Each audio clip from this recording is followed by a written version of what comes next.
шарени корици, книжки чудна хубавице. Право ли ми каза мама, че разказваш много сладко за усмихнатото слънце и за всяко малко звънце? Зная повече от тариста, стига да ме пазиш чиста.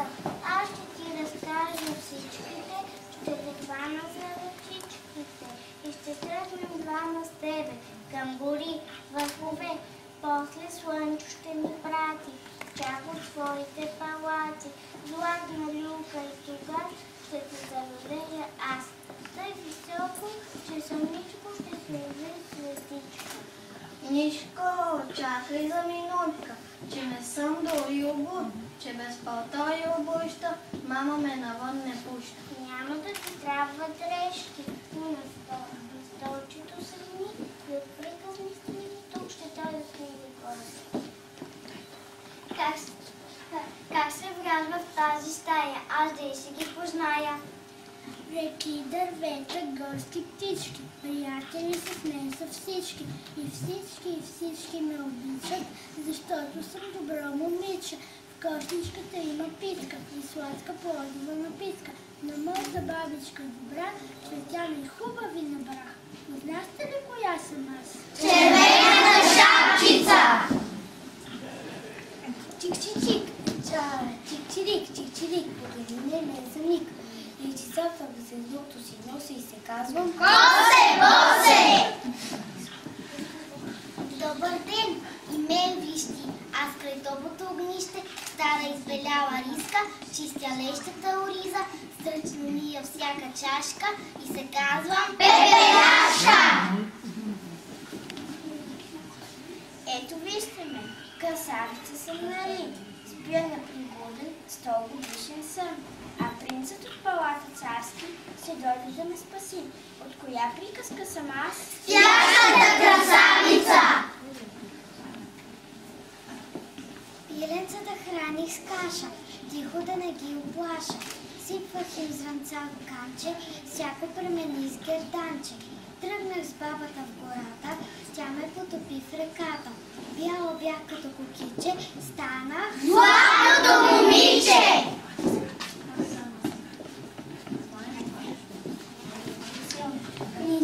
Книжка с приказки чудесни, батко днес ми подари. Страничките интересни, нови светове открих. Ето, вълчи лисана пак се корят из леса, а мецана по столана се почеса по мусор. 10 зайчета на сянка са заспали сън дълбок, а на горската полянка жени се един жабок. Тихо баба стенурка, и колата боли, пак носи своята штурка, а пред утринния мрак Петко не съм нахитрял. Лясва радостно с крила и с звънна глаза бяла сената гора. Браво, бебе! Книгите. Редиците ви са безчет. О, книги нови стари. И сякаш викате на пет, ние твой сме друга. И аз чета. Пред мен светът се разширява, чрез вас расте и всеки ден по нещо научавам. Каква е родната страна, селата, градовете, какво е слънце и луна, звездите, дето светят. Как Левски, Ботев, Караджа са расли и мечтали и за народна свобода животът си са дали. О, книги, всичко там от страниците ваши, аз искам да чета, да знам и мен трудът не плаши.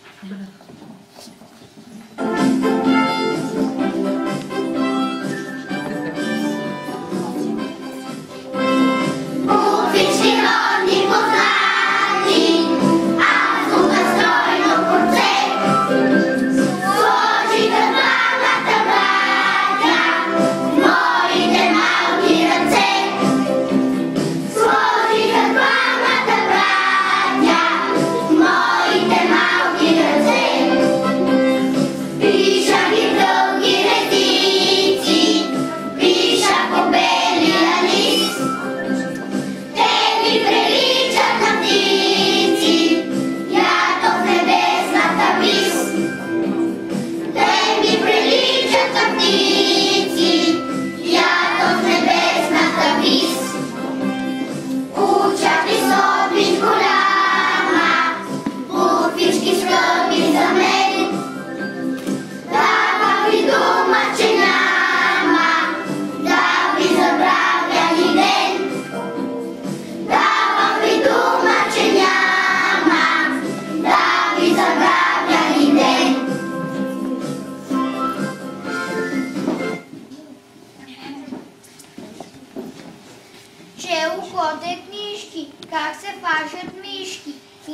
накрая мишките му изяли книжката.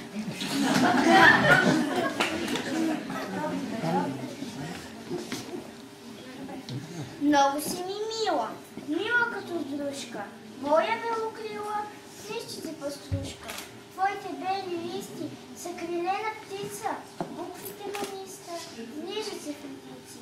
Цялата си яж, весели рисунки, зайчета играят, скачат си маймунки. Щом като разтворя, твоята шит прекрасна, ти ми заговориш, простичко и ясно. Много те обикнах. Мила бърболичке, след нали привикнах да чета самичка.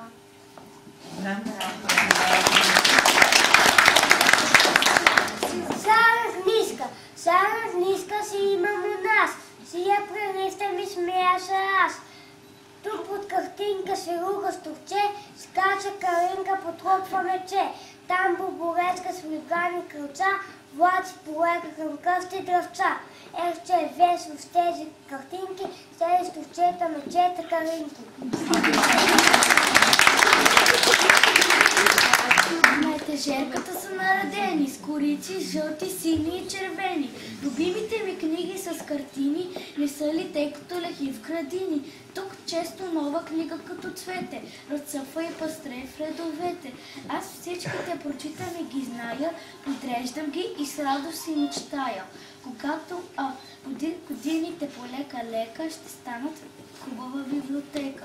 Когато мъничката ми сестричка порасне и постъпи ученичка, подарък с книгите ще й направя, защото аз ще съм голям тогава.